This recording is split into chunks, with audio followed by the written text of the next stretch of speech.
भागवत सुनने का अधिकारी वो है जो निर्मत्सर है। कौन है? निर्मत्सर। अच्छा, निर्मत्सर का मतलब जानते हो? निर्मत्सर का मतलब होता है जिसके मन में काम, क्रोध, लोभ, मोह, मद, ईर्ष्या, मत्सर नहीं हो, वो कहलाता है निर्मत्सर। और मत्सर कौन है? जिसके अंदर सारी वस्तुएं पहले से भरी पड़ी है। व्यक्ति को निर्मत्सर बनना है, ना कि मत्सर वाला बनना है। देखो, मच्छर और मत्सर में ज्यादा अंतर भी नहीं है, ध्यान से सुनिएगा आप लोग। मत्सर और मच्छर में ज्यादा अंतर नहीं है, बस इतना ही अंतर है, मच्छर बाहर से काटता है और मत्सर अंदर से काटता है। बाहर वाले मच्छर से बचने के लिए आप बहुत सारी चीजें उपयोग में ला सकते हो, परंतु जो अंदर वाला मत्सर काटता है ना, उससे बचने के लिए अपने पास कोई भी वस्तु नहीं है। बाहर वाले से बचने के लिए मच्छरदानी लगा लोगे, कॉइल अलाउट लगा लोगे, पर जो अंदर वाला मत्सर काटता है ना, वहां लगाने के लिए कुछ नहीं मिलता है। आज कितने लोग यहां बैठे होंगे जिनके मत में भी मत्सर होगा, ये निश्चित है। मत्सर क्या होता है? हमारे घर में 4 गाड़ियां, चारों की चारों किसी कारणवश हमारे पास नहीं रही, पड़ोसी की यहाँ 4 हैं, हम उससे ईर्ष्या कर रहे हैं। हमारे घर में 4 थी पर चारों नहीं रही, पड़ोसी की यहाँ 4 गाड़ियां हैं। भगवान करे इसकी चारों गाड़ियां इससे दूर चली जाएं। पड़ोसी के घर में इतना पैसा है, हमारे घर में नहीं है, ये तो मत्सर है। पड़ोसी का बच्चा ऐसे कर रहा है, हमारा बच्चा क्यों नहीं कर रहा है? उसका बच्चा बहुत आगे बढ़ रहा है, हमारा क्यों नहीं बढ़ रहा है? अरे भैया, तुमने इतनी मेहनत नहीं करी इसलिए नहीं बढ़ रहा है। तन के भीतर 5 लुटेरे डाल रखे हैं डेरा, काम, क्रोध, मद, लोभ, मोह ने तुमको ऐसा घेरा। भूल गया तू राम रतन, ना भूला दुनिया के काम रे। बोलो राम, बोलो राम, बोलो राम, राम राम रे।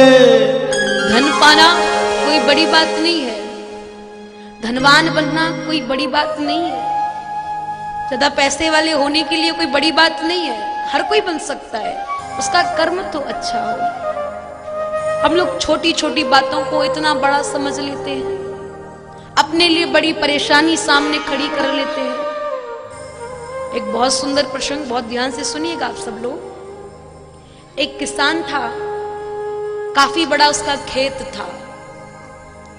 वो रोज अपने खेत में जाए, रोज हल चलाए, परंतु संजोग देखिए, उसके खेत में एक पत्थर था, एक चट्टान थी। जब जब वो अपने हल को वहां लेकर जाए, हल चलाए, हल से टकराए, टूट जाए। कई बार उस पत्थर से उस किसान को भी बहुत चोट आई। काफी दिन तक ये सिलसिला चलता रहा। एक दिन जब वो अपने घर से गया, चलता चलता जा रहा था,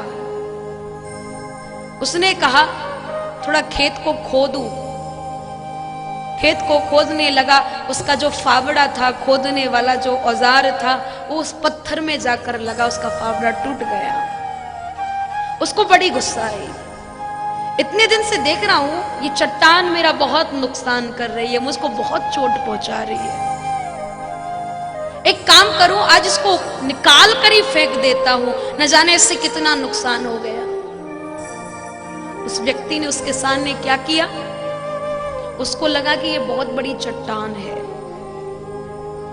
वो गया अपने गांव में और 2-4 लोगों को बुलाकर लाया। 2-4 लोगों को बुलाकर लाया और उन्होंने कहा, भाई हमें तो क्यों बुलाकर लाया है? किसान बोला, देखो मेरे खेत में ये पत्थर, ये चट्टान है, मुझे इसे निकलवाना है, इससे मुझे बड़ी परेशानी होती है, मेरे बैलों को परेशानी, मुझे बहुत परेशानी, आज इसे निकालना ही है।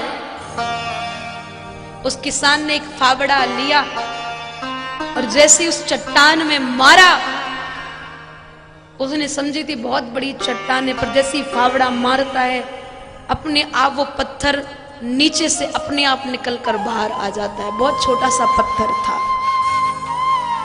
उसने देखा कि मैं तो इसको बहुत बड़ी चट्टान समझता था, और ये तो बहुत छोटा सा पत्थर है। इस छोटे से पत्थर ने मुझे भ्रम में इतनी चोट पहुंचाई, मुझे इतना नुकसान दिया। वो आश्चर्य में पड़ गया, ये हुआ क्या। जो उसके साथ में 2-4 गांव वाले लोग थे, वो उसको देखकर हंसने लगे।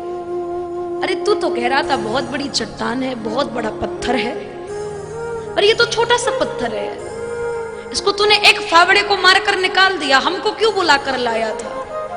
वो किसान बोला, भैया मुझे नहीं पता था कि ये छोटा पत्थर है, मैंने भ्रम में समझा कि ये बहुत बड़ी चट्टान है और इसे मैं नहीं निकाल पाऊंगा, इसलिए मैं तुम सबको बुला कर लाया हूं। इस कथा का, इस प्रसंग का यही मंतव्य है।